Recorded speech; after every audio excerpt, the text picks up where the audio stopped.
are back. Yes, it is episode. Go ahead. 65. Yes, of the Metal Roundtable. I am Metal Rob, and with me, as always, is the great Carcass John. And today we have a special. Hang on, there it is. We have a special guest with us, the great Scott Waters from No Life Till Metal Records. How are you, brother? Good, man. It's like the Brady Bunch thing, you all looking around at each other. trying to get the view right. Right. And we will be joined shortly. We'll be joined shortly by Tanner Poppet from the band Madrost. And you will see the connection shortly.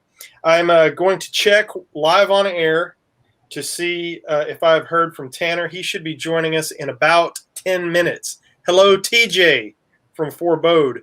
So I got a couple things to get out of the way. You know how we do this. First of all, do you have any shout-outs, Carcass? Well, actually, I do have a couple shout-outs. Let's hear it. I have at least one. No, I have several. Our lawyer friend is not your typical lawyer. He's actually like a real human being. And despite his level of income that's sort of beyond ours, he's a very benevolent guy. And I get this idea that he's going to, I traded my drum set, basically, gave it to him, and he offered to return it for nothing in return. And so I now have my set back in my living room. Now, he did keep the $350 throne because he said that thing is so cushy. He says, I'm not giving this thing up. But what happens? You should sue him for it. I should sue him for the throne. But, but what happens is he left me short of a couple of parts. So who do I go to? The guy that delivered them, Henry, the Hammer, Vasquez. I said, hey, do you have this, this, and this? So I went over to his house, and he is rocking the heck out in his front room to, I'm not kidding you, the band is called PAW, P-A-W. And that's that record you showed me. I'm mesmerized by this band all of a sudden because there's a mixture of heavy and melodic and sort of a grunge thing. And so he ends up selling me a record along with the hardware I needed to fix my drum kit. And that's the way my life goes. And I wouldn't have even liked PAW except for my friend who has forced me to look inward at myself and look at bands like Clutch, and King's X and some of the like. And this PAW band fits right into that same mold. So that's how weird the cosmic universe goes in my world. And so I. Cool. Scott, you got any shout outs? Oh, there he is. I'm going to hesitate to not do something obscene on online. Technology is not my friend today. Anyway, long and the short of it is, thank you, Brett. Thank you, Henry. Thank you, Raina. The floor is now yours. Nice. Well, first of all, I want to, sorry, Scott, you'll have to suffer through our bullshit for another minute. No problem. First of all, I have this. Can you see that? That's is that a St. Vitus ring? No, it's kind of got the Sabbath crosses on it and a black stone. So I got this from Henry the Hammer Vasquez over at Born Late. I call it the Ring of Power, the one true ring, the one to rule them all. What does your wife call it? Cool. So I go pick up my wife from the airport. And, you've got your hand up on the steering wheel. She takes one look at that and says, I can't take you seriously in that thing. So I haven't worn it since. So I brought it out for the show because I wanted to show you guys my ring that I got shamed out of not wearing anymore. So obviously I can read your shirt too. This is another thing. Scott he always wears an unreadable logo, but this is a no-brainer, Battle Axe. Okay, yep. But I thought I'd go somewhat obscure. No, you did great. Now, Scott, what is your shirt? Is that a Madrost shirt? Oh, yeah. Ah, nice. Perfect. Fitting. I was going to wear my No Life Till Metal shirt, but I was afraid you would wear it, and we just couldn't be Twinkies. That would be lame. Yeah. Nope. So I had to counter on, got to show support. Oh, yeah. Is that Charring the Rotting Earth t-shirt? Is that a new design? Sweet. Yep. Awesome. We are going to be joined by him any minute.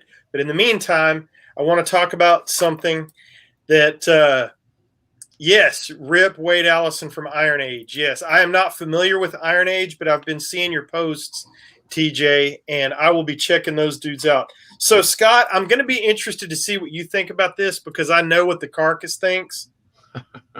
Did you get this? That no, I did not.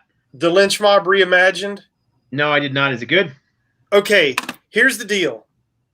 I'm sure you've seen some of the reviews, right? People are like, this sucks. It's not the same. It's blah. Well, I heard the song that they put out. I don't remember what the first promo song was, and I wasn't into it, but I had already bought the pack from the stuff from Rat Pack. You know how they always have the goodies.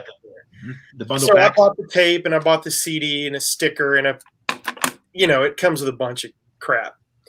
And I love those goodies, but I got it and I listened to it and I thought it really is what they said it was. It really is reimagined, not re-recorded, not remixed, not remastered. They really did take it and make it something different. So once I got into that mindset after reading all the negative reviews and whatever, I love it. It took me 2 full listens, but I love it. It's first of all, George Lynch playing guitar, so I'm always down for that. Oni Logan singing, I'm always down for that. Brian Tichy on the drums, okay, yeah, I'll take that. And oh, by the way, Robbie Crane on bass. So first of all, no weak spots on the band lineup. And do you want more music? We've said this before. Do you want more music by your favorite bands or less music? I don't care if it was a reggae album. I dig it, man. I love it. It does kind of go all over the place style-wise. And my favorite song is that they redid is Hell Child. They did a really up-tempo version of it. I dig it. I think you should check it out. If you're a purist for Wicked Wicked Sensation, the old version, this is not that, but it's not supposed to be. So I dig it. I give it an 8, I think, out of 10. I like it a lot. My deal with it is I just never really got into Lynch Mob. Yeah. I was never even a huge Dokken fan. So they just didn't appeal to me like a lot of other bands. I do have some Dokken, and I'd have most of their albums, but if I was to do a top 100 pop metal bands, they wouldn't make my list. Oh man, no. I freaking love Dokken. I love Dokken. And I think that's partially because I've seen him live 6 times with other bands, and 5 of the 6 times they sucked bad. Awful. That'll do it. I often wonder, I'm often suspicious of bands that have a killer lineup, but then just can't put out a decent record. I swear somebody stapled Don Dokken's feet to the stage at 5 of those shows. He couldn't move. Someone stapled his feet to the stage, and guy couldn't sing either. Oh, man. Bunch of Donnell Blair. Bunch of crap. Right, Donnell. But then the last time I saw them, they were touring with Whitesnake, and they tore it up. They were freaking awesome. Well, that's because Whitesnake is terrible. I mean, David Coverdale can't sing. I mean, let's face it. It's Reb Beach, the bassist, and then the other guitar player carrying the basket of tunes. This is true. And David Coverdale just sort of mouths the words. But even the stage presence, I mean, even Don Dokken was moving around the stage. He wasn't just standing in one spot staring at his shoes. You know what I mean? He has some stage presence. And right. I don't know. The other 5 times, no. But I don't know. I like Dokken. They're just not one of my favorite bands. Yeah. Was that recent years that you saw them? It was probably 6-7 years ago. Oh, okay. The last time I saw them. I've seen them in so many different incarnations. I've enjoyed all of them. I've only seen one that I felt like the show was a little off.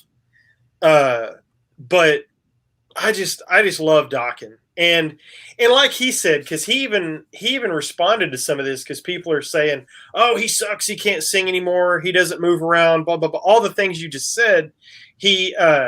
address some of that. And the one guy that's talking about it was like, I saw him 8 times last year and they sucked 8 out of 8 times. And I thought he had a brilliant point.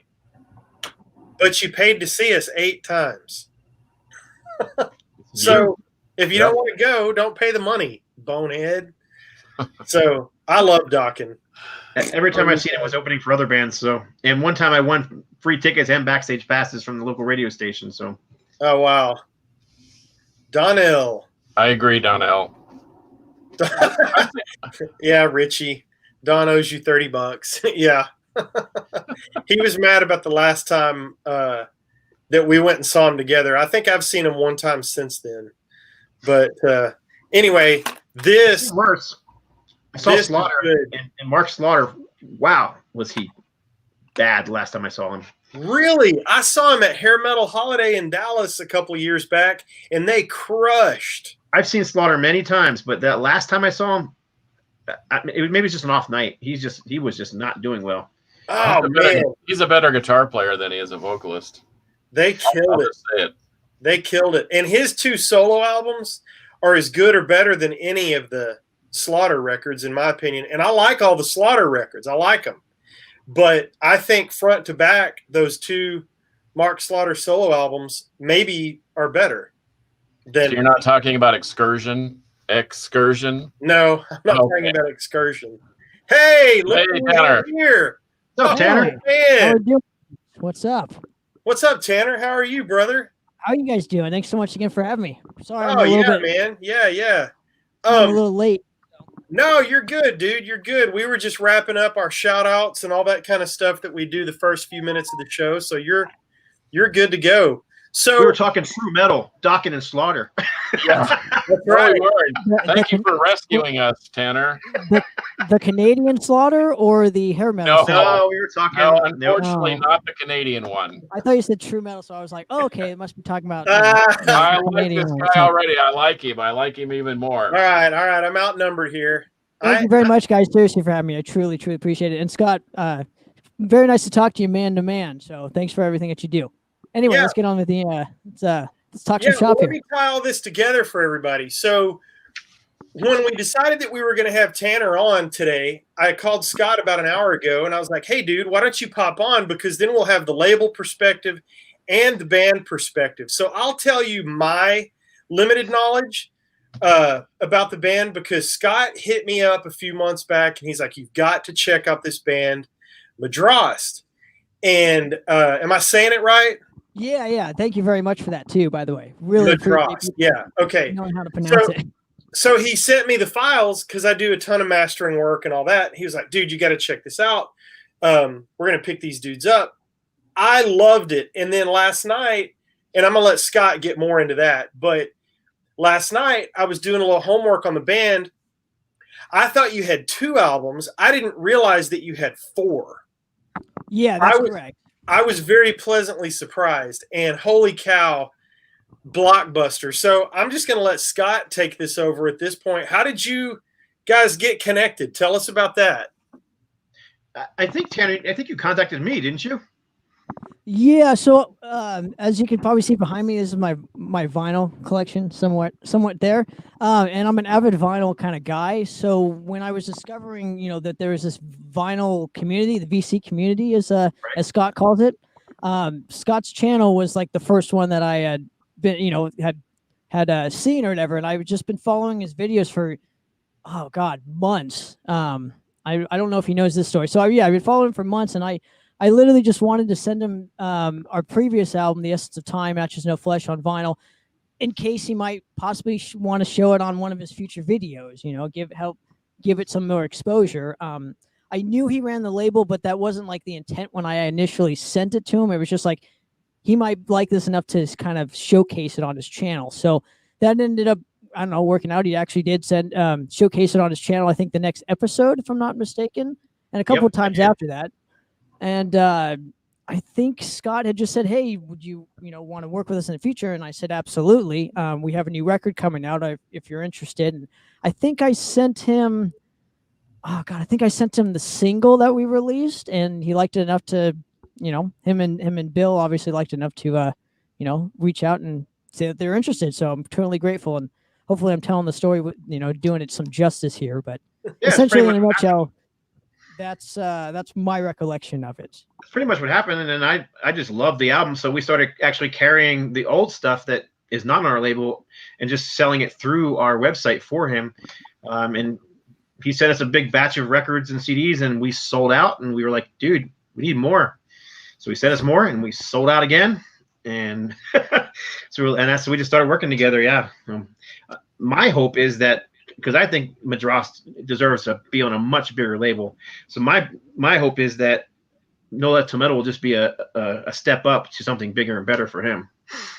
Yeah, that's awesome. Well, I'm going to tell you, Carcass has got an interesting fun fact about the band, but I want to tell you what really struck me when I was listening to Charring the Rotting Earth last night. I listened to it all the way through, and I would call it's definitely heavy thrash. Speed metal is kind of where I would put you. But the thing that I love the most, and I do not want anybody to go power metal in their head, is, man, there is some epic stuff in this music, because I'm listening along and all of a sudden there's melodic piano going along with this super fast stuff. And I'm thinking, gosh, this works. And then I get farther into the album and there's some symphonic stuff, but we are not approaching power metal. It is still thrash and speed metal. And I'm impressed with how well it's done with that symphonic stuff and the piano sprinkled in. I love it. I'm a believer. I'm not just trying to kiss your ass because you're on the show. I freaking love the record. Oh, funny you said believer, because that's kind of what it reminds me of sometimes, is that believer vibe. Yeah. I can see that. Well, and you know what? I listened again to the new track, and it has sort of this almost an Abigail Williams in Folded Darkness, that whole drop, and then it dawned on me that I had seen you before. In fact, I had picked up Maleficent back in, I don't know, 2012, 13, something like that. Because didn't you guys tour through Texas? We did. We played literally all of Texas. I think you played at the Rail Club in Fort Worth, yeah. and I was trying to think who you were with, and I think you were with Enfolded Darkness. We were with Isolation and Infamy, and I think Incinerator from Texas played that show too. They were on my label, the Metal Rising. Yeah, but, and Sacrificial Slaughter was the headliner. Okay, that's what it was. Awesome. Well, see, I knew there was a connection because I kept remember seeing this blue cover. So I scoured the racks and racks like everybody seems to have behind us. And yeah, I found it. And I thought, doggone it, I did see these guys, because I remember the name, because I think I even talked to you and I said Madrost, and you said, no, it's Madrost. And that's okay for you to correct me. I don't mind criticism at all, but I still remember how powerful, and I thought that's a cool combo of the speed thrash, which I really, really love. That's kind of like my favorite type of metal, but mixed in with that melodic element. Maybe not quite to the level that it is now, but I can see the progression in the albums. In fact, I broke down and I was listening to the Essence of Time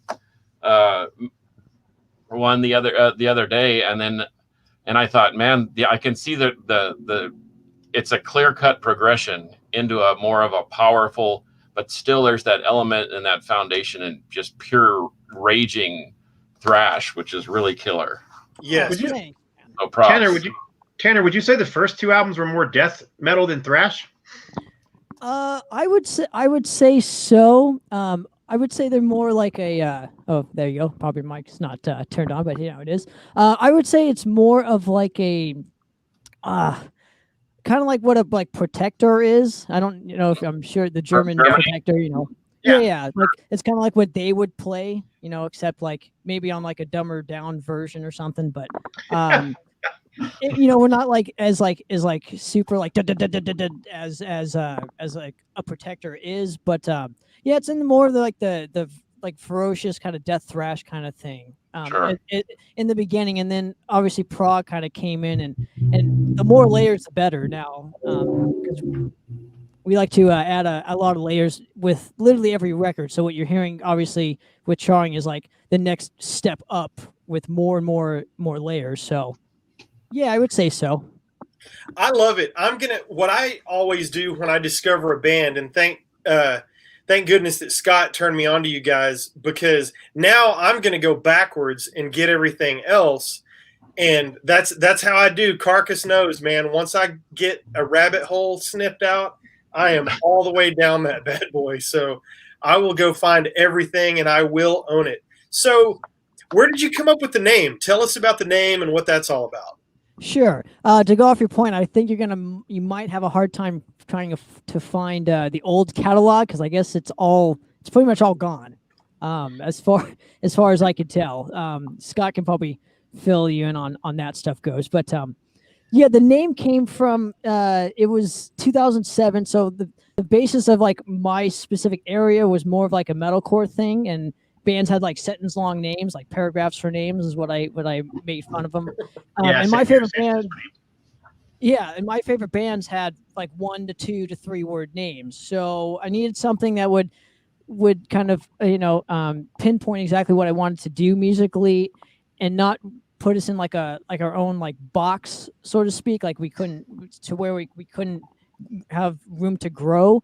So when I found Madrost on Wikipedia, it was like, this is kind of strange. And then I saw the meaning behind it, and it's Bulgarian for wisdom. And so when I saw that was kind of the deal breaker. It was like, okay, I can do anything I want with this name. And pretty much I still have that mentality to this day and for future years to come. Awesome. Yeah, I'm writing it down. First 2 albums. We had tons of copies of the first 2 albums. They're all gone. I will find them. Hey, Bandcamp. I noticed Bandcamp. You can still download them on Bandcamp, right? Yeah. Right. When he's talking physical. Yeah, I know. I would prefer a physical copy too, but if you're just looking for straight up music, I mean, well, we can always talk remastering and re-release too. Who knows how to remaster? I don't know anybody. You don't know anybody that's any good, that's for sure. Yeah, we do. So Scott, tell us about the plans for the band and the label. For Madrost? Yeah. Well, the album comes out officially this coming Friday on CD. I don't know if you guys know, but I got it sitting right here. So it also, let's see here. There you go. Tape? Yes, I want one. The band put these out on their own, so you can get these on their Bandcamp page. Matter of fact, I also have this one sitting here. I was gonna say I don't think you could say Lynch Mob anymore, huh? According to George Lynch. So yeah, I don't think you can get this on the Madrost Bandcamp site either. But anyhow, the album comes out on Friday. The vinyl comes out, I think it's a month later, just because it takes so long for vinyl to get done, and we kind of waited. The vinyl was an afterthought, unfortunately, but we actually hired a PR company to push Madrost, and Tanner also has a PR company pushing for his band as well. So we are double pushing it. So I'm really, like I said, we're a small label. I really want to see Madrost get onto a bigger label. They deserve to be there. So I'm just hoping that this release will gain them enough attention that they can move to the next step, because they need a label that can support them, on touring and all those other kind of things. And I'd love to see that. Mm-hmm. I appreciate it, Scott. Appreciate it. Yeah, and hopefully you guys come back to Texas again and we can hang out, because I was not at the Rail Club in 2012. Well, the Carcass has seen everybody in every venue. He and Scott could go all day, man, about bands they've seen. Let me see. Steel Bearing Hand. It's a pure age thing.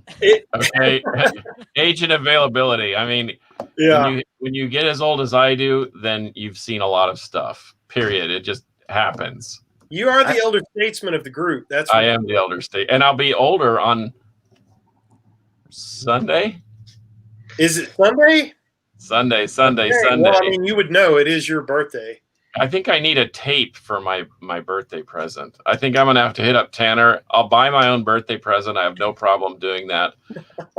We'll see what happens. Yeah, but a Madrost tape would be killer. I would love that. Absolutely.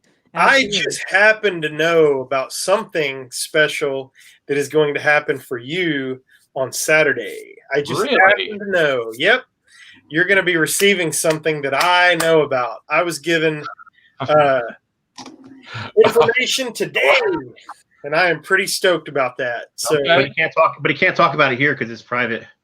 Yeah. Well, nobody's watching anyway. So, well, I hope everybody's watching. I noticed people are popping in to see Tanner. So, what's up, Fraser? Well, I did put a post on the No Life Till Metal YouTube. Facebook channel to get link here. So, cool. Yeah, and the other thing that we're doing we're other than the normal stuff that we do to we just put out this compilation CD that it's not really we're not really selling these. Basically, we put these out just so anybody who orders anything, it goes in there. Someone gets to hear the music. That's the best way to sell music, is let people hear it. So yeah, that's what we did with this. So yeah, it's got the brand new song. This was out actually before the album, so people got to hear that single before the album came out. One of the many things that we're doing to help try and promote not just Madrost, but all the bands on the label. So, Tanner, this is a very generic question, and I hate when guys just go into super generic mode, but it is a legit question. You've got 4 albums. You've got the new one coming out Friday on No Life Till Metal. So what are your next steps for the band? What do you have planned? Well, I mean, obviously with the current circumstances, we can't really tour very much. True. But we also didn't want to sit on this album for 4 years because The Essence of Time actually came out in 2017. So we didn't want to wait 5 years for the next record to come out. We wanted to at least put something out, and then kind of, the next step would be to make a new record after this, So I would like to do some touring. That would be awesome. Obviously not this year probably, but next year. My ultimate goal is to finally get out to either the East Coast or Europe or both and promote this record properly. I'm not one of those bands that just likes to put out a record and then not do anything with it. I know there's tons of bands that like doing that. I'm just not one of them. I like putting in, the effort, at least do a 2 to 4 week tour, so to speak, to promote it properly and sell copies, and get our name out there to as many avenues as possible. And yeah, you're right. We're on album number 4. So obviously our drive is still there. It's just the opportunities to further our drive would be awesome. Right. Carcass, you were going to say something. No, I was just going to say, you just never know who's going to buy your stuff. And and Rob knows this from our longtime friendship here, that I go early because I want to see what's happening on the undercard, and I also stay late. I know a lot of people just show up for their band and then leave, and I think that's they're shortchanging themselves as far as discovering new music.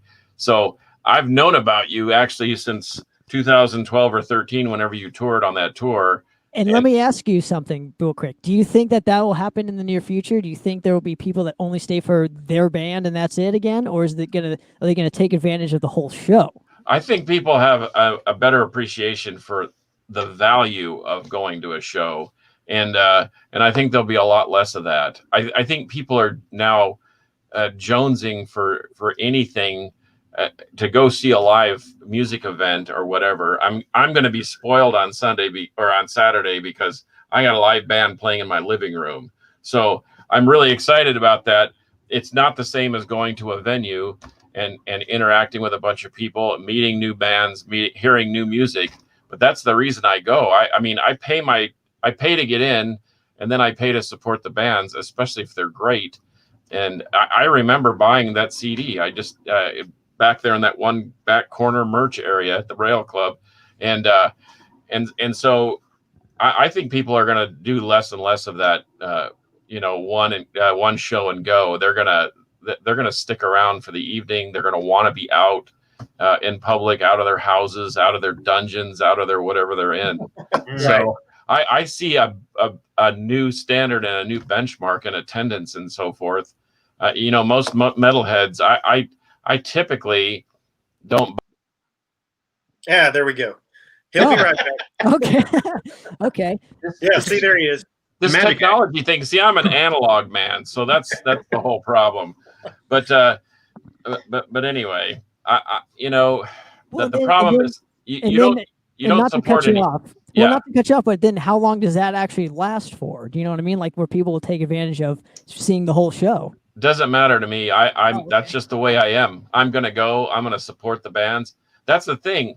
I know what it takes because I've driven for guys. I've been in a band. I've done all that. I know what it takes to be out there, and doggone it, if you sell one CD, that's part of a tank of gas. You know what I mean? So I'm very mindful of that picture that says tips if you wanna, and here do you want a CD, and I'm gonna buy the. If I like the band and you do your thing and you're not a-holes, I'm gonna buy all your stuff. Yeah, so, I buy stuff from bands that I didn't even particularly care for, and I won't name those bands, but we've been out to see several bands at different venues in Dallas, and because they're good dudes and they're working hard, I'm buying their stuff. Yeah, because the one thing we've said this over and over, especially since March, the number one thing that you can do to support your favorite band is get your freaking wallet out. In $10 makes a difference, because if 10 people walk up and buy a $10 CD, bam, there's $100. See, I can do math. I'm from Texas. Yeah. Yeah, I can do a little math. But man, that stuff adds up so quickly, and it's a tank of gas. It's a better place to stay tonight.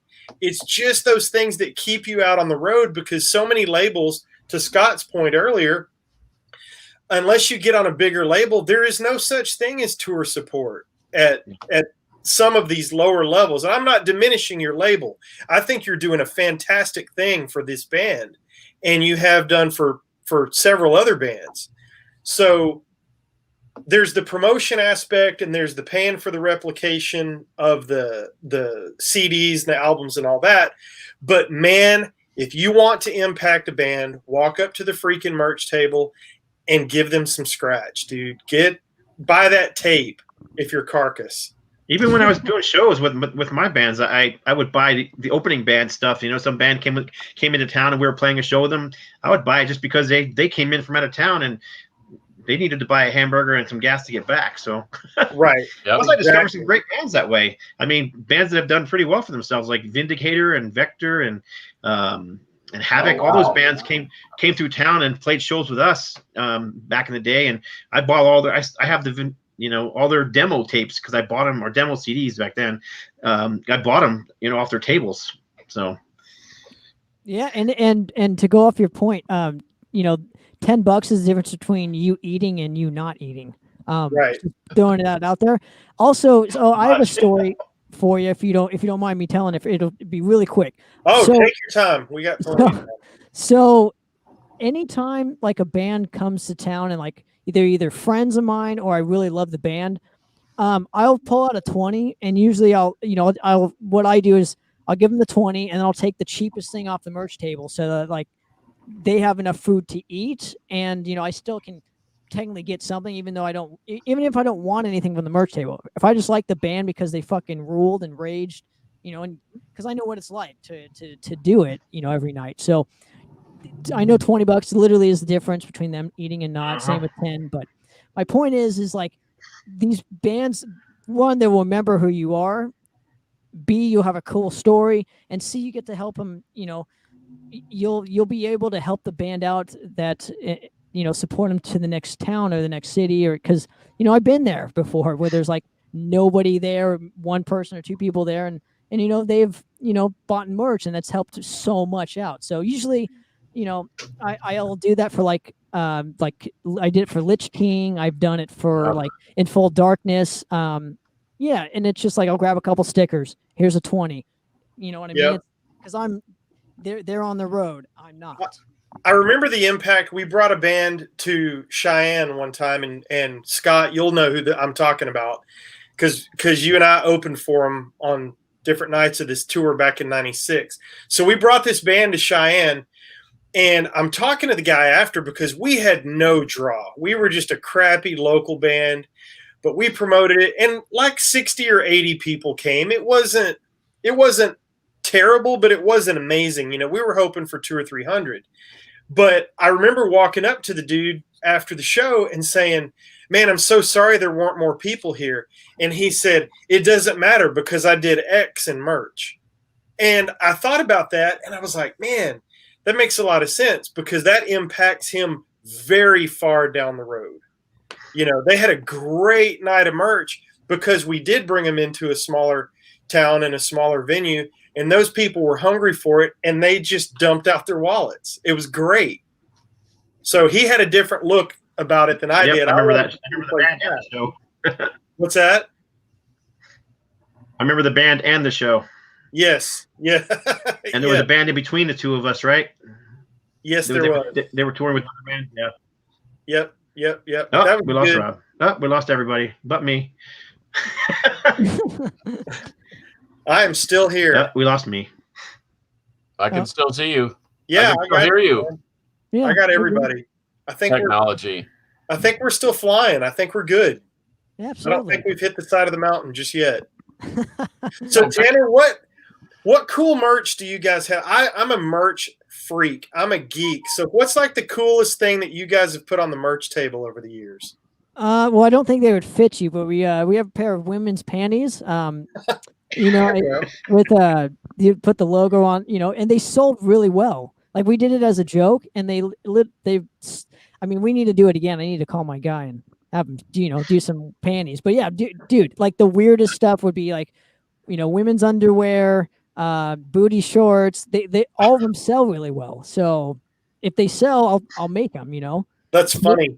When I was at Carcass and I went and saw Toxic Holocaust, and who was the headliner of that show, John? Is that Venom Inc.? Yeah. Venom Inc., Toxic Holocaust, Hydroform. Somebody else was on that show. I don't remember. So it was a weird bill. I went there to see Toxic, and Venom. But anyhow, yeah. And who else was on there? I thought you said somebody. Anyway, I thought this was hilarious. So I walk up to the merch table, and there's a set of strings. You know, they're restring their guitar, and they put them back in the package and sign it and put the date on it from when they changed their strings before the show. And I'm sure they did it at the next town and the next town.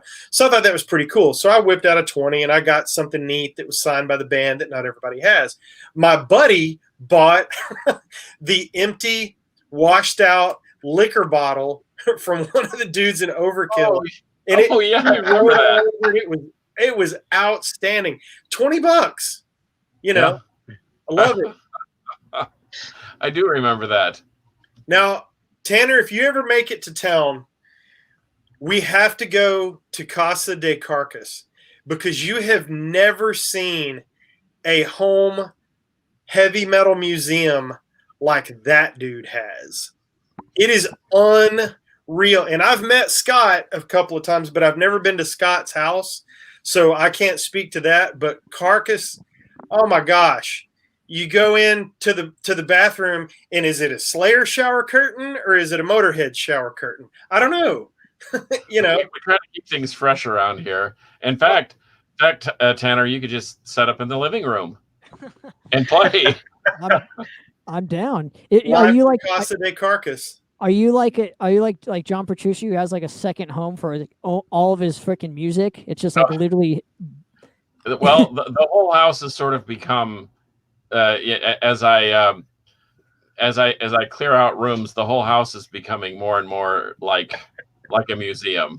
So like his bathroom will soon have all the Motorhead and Slayer collection just on the shower and like a glass case or something. You might as well. And hey, there's our lawyer, Brett Stalkup. That's right, there he is. Stalkup Law. If you ever get in any trouble, please call Brett. Brett, Carcass said he was going to sue you for that drum throne. I'm just giving you a heads up, man. I've got your back, buddy. He knows a good lawyer, I think. But anyway, I'm interested to know because we've got 4 collectors here, but I want to talk to the bottom 2 guys, Tanner and Scott. What are the cool things that you've added to your record collections recently? I'm a big CD guy. I've got several hundred records. So I'm mostly CDs, but I want to know what you guys have added to your record collections. What you're looking for, what you've added. I'll let Scott go first. I add so much stuff. I do videos constantly on it, so it's hard to say. Well, plug your channel real quick. Oh, okay, yeah, I have my No Left Till Metal channel. It's just under my name, Scott Waters, but it's my No Left Till Metal, and I'm just a music geek and a vinyl collecting geek. So that's what my channel is all about: is collecting vinyl, CDs, got stuff like you see back here, drum heads, and anything music related. I'm just kind of like you. I'm just a geek and into that kind of stuff. So, and I'm not afraid to ask for autographs from people. I never was, never, Actually, yeah. I'll tell you a quick story. But when I played with the band Vengeance for a while, Vengeance Rising, and I sang for them for a reunion show in 2004, and I showed up for the first practice in Anaheim, California, at this practice studio, and I brought all my Vengeance crap with me. So we're practicing and whatnot. And you're in the band. I'm in the band. So we finished it up, and I grabbed all my crap. I'm like, all right, dudes, I need you guys to sign all this. And they're like, you want us to sign your stuff? I'm like, well, yeah. And they're like, okay. And then they were like, but you're in the band. I'm like, I don't care. You got to understand, I'm a fan of you guys, first of all, and I may never see you again. So, and I kind of learned that story from Eric Carr from Kiss, because when he did his drum tryouts for Kiss, he had the Kiss guys sign his record, and they were like, why are you having us? And he was like, I may never see you guys again. So I don't give a crap. So I had him sign all the stuff. They thought it was funny. Friends with those guys to this day. So yeah. Oh, yeah, that's the kind of stuff I share on my channel. Yeah, you always take your shot. Absolutely. Always take your shot, because you're right. You never know. Scott's channel is awesome. How many followers do you have? On my YouTube channel? Yeah. 10,000? Yeah, something around that. Carcass, we got a lot of work to do, buddy. I think it's like 9,000. Up to Thanks. 9,000. Yeah, I don't actually know, but I wish we had 900. Yeah, I think we have 9. Hey, just keep doing it. Yeah. Just keep doing it. So this is my most recent thing. It rules. I don't know if you can see it. It's the Hans Mind Freeze record. Oh, okay. So it's wow. I've not heard that yet, but I love those guys. It's probably my favorite record from them. They've released obviously Flashback like a month or two ago. That one's cool too. I dig it. I just prefer this one as a whole. So like every track is raging. And Scott, I think wasn't that Once Dead, because they couldn't use the Vengeance name or something. And I think my buddy Angelo was on bass then, if I'm not mistaken. Yes, Angelo Spino, exactly. Yeah, he didn't do that. He didn't actually play that show because it was all the original Vengeance guys for that first show, and it was Vengeance right up till the day of the show. Even the set lists that were on the floor all had the Vengeance logo on them. They literally, the day of the show, decided to change it out of respect to Roger Martinez to Once Dead. They didn't have to, really. Roger doesn't own the name, so they could have done it as Vengeance, but they decided out of respect to change it to Once Dead. So then when they recorded it for a DVD, it was the name of the band was Once Dead, and the name of this DVD was Return with a Vengeance. Oh, okay. That's a good fact. That was that Chain Reaction, if I'm not mistaken, right? Yeah, Chain Reaction, exactly. Yeah. I played that stage multiple times. And the Rail Club that Carcass John saw us at, I think a month or two later, Mike from Rigor Mortis passed away after. Yeah. It was literally a month or two after that he had a heart attack on that very stage. So yeah. I'm very appreciative to just be on that stage. And I visited Dime's grave that day too. So yeah, a lot of weird stuff has happened in Texas around the 2012 era, Yep. And especially for this year, for 2020 has been a weird year. We've lost a lot of people, haven't we? Oh my God. A lot. Yeah. Yeah. We're still reeling about Riley and the cat from Iron Age. And it's mind blowing. UFO. Pete Way, I was going to say, yeah. Yeah. There've been a bunch. It's been a rough couple of years for losing guys. Oh, Scott's about to spring something awesome on us. I don't know if it's awesome, but this is the most recent vinyl I've added to my collection that I haven't even shown on my channel yet, but I can't even pronounce the name of the band. That looks interesting. Crit Shelters? Yeah, something like that. Say it again. Crit Shelters. That's what I think it is too. But yeah, this is crossover thrash metal this is their third album, 1989, from Sweden. Great band. I did a top 40 favorite thrash metal video a few weeks ago, and a couple people were like, "Hey, check out this band." So I'm like, grabbed it, and man, it's good stuff. I never even heard of them before. Started off as a punk band, recorded some stuff as a punk band, then kind of went to the crossover thrash hardcore sound. By this time, they were just pure thrash metal. Great stuff. Evolution. Nice. I'll check it out. See, and that's the thing. Every time we do a show and we talk about bands, I have to go immediately to my computer and Google the bands before I forget, because I will forget. Here's the other one I recently added that I haven't shown yet. Notes. That's why I don't forget, because a sharp pencil is better than a dull nice. This one's not metal, but I'm really into prog as well. So I listen to a lot of prog rock, especially 70s stuff. And yeah, this is Genesis Live at the Rainbow 73. So really cool bootleg, great sound quality. I picked up from Rockadrome. We need to talk after the show or sometime this week. What was that, Tanner? Was that Peter Gabriel era, or is that Phil Collins era of singing? That's Peter Gabriel. That's great. Okay. Cool. Yeah, if actually look at the photo, you can see that's Peter Gabriel floating up in the air up here. Oh, right on. Yeah, I'm a big prog guy, as you know too. I think me and Scott nerded out like tremendously via email. Yeah, we were nerding out over, what was it, Gentle Giant, I think it was. And ELP, yeah. And ELP, yeah. Seen them all. Yeah.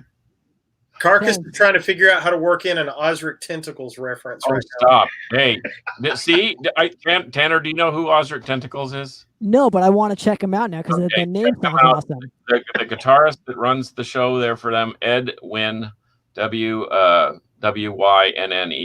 is phenomenal. He writes killer music. It's all psychedelic instrumental stuff. They put out more than 20 records. They're a massive touring band over in Europe, although they live here now. Well, Ed and his wife now live in Denver. But I think they're the best band in the world. But you can make your own decision, because that's the beauty of music, as we all say here in the round table. Do they kind of sound like Mahavishnu Orchestra or whatever? They sound like a more ambient psychedelic version of Mahavishnu. Okay. And I love that stuff. I was in the early. My mother was a classically trained musician, but had a background in jazz, and she's like a keyboard phenom. And so I got into the early Return to Forever, Stanley Clarke, Al Di Meola, Mahavishnu, John McLaughlin, all that stuff. And the heavier, I was always looking for something a little bit heavier, and so that's why ELP and Kansas and some of those that had classic elements drawn into the music, but it was still rock. Even Deep Purple, to a certain extent, is a massive keyboards dueling with the guitar and so forth. But Osric is like the link between music. It's like the link between ambient house music, jazz fusion, rock, metal, reggae. It's like there it is in the middle, and everything else is around it. And I kid you not. It sounds like Weather Report. It blows Weather Report away. Oh. Weather Report has no chance against Osric Tentacles. And I love Weather Report. I love Weather Report, by the way. So I know Scott's being entertained by us nerd talk. Well, that's what we do here. We're nerds. We're music nerds. We love them. Sometimes he forgets to mention Osric in an episode, and so I like to try to give him that opening, I'm telling you, you're going to be hooked on them. Especially you guys, if you're into any type of prog at all. These guys are the masters. I'm going to need to learn how to spell it, though, so you might have to email me the name. Yeah. Hit me up. Send me your email. My email is carcassjohn@hotmail.com. It's easy. So hit me up. I will even send you tracks. I've done a t-shirt design for them. They're phenomenal. They're freaking awesome. Love it. Awesome. Well, boys, let's pop off of here, but don't anybody get off of the broadcast yet, because I want to chat with you guys after the show is done, and just swap contact info and all that. But I want to say, Tanner, thank you so much for being on the show. I very much appreciate it. Scott, thanks for the last minute call acceptance and popping on the show with us. I think this is going to be a metal match made in heaven. This is going to be awesome for you guys. Anybody who is watching, if you're interested in picking up the CD, NoLifeTillMetalRecords.com, the vinyl as well. The cassette is at the band's the Madrost Bandcamp page. So Yep, it is easy to find. Madrost, Madros, bandcamp.com. That's Bulgarian for wisdom, by the way. You didn't know that. Shut up. All right, boys, you know how we sign it out. But yes, we do. Any parting shots? Anybody? Last second shots? No, I just want to say thanks so much to No Life to Metal Records and Rocks Productions. Got to give a shout out to Mr. Bill there for all that stuff. So, and thanks guys again for giving us the opportunity to be heard. We really appreciate it. Thanks for popping in. And sign it out, but don't punch out. We'll be back in just a couple minutes. But hey, that's it for episode 65 of the Metal Roundtable. Thank you so much for joining us. And until next time, metal will prevail.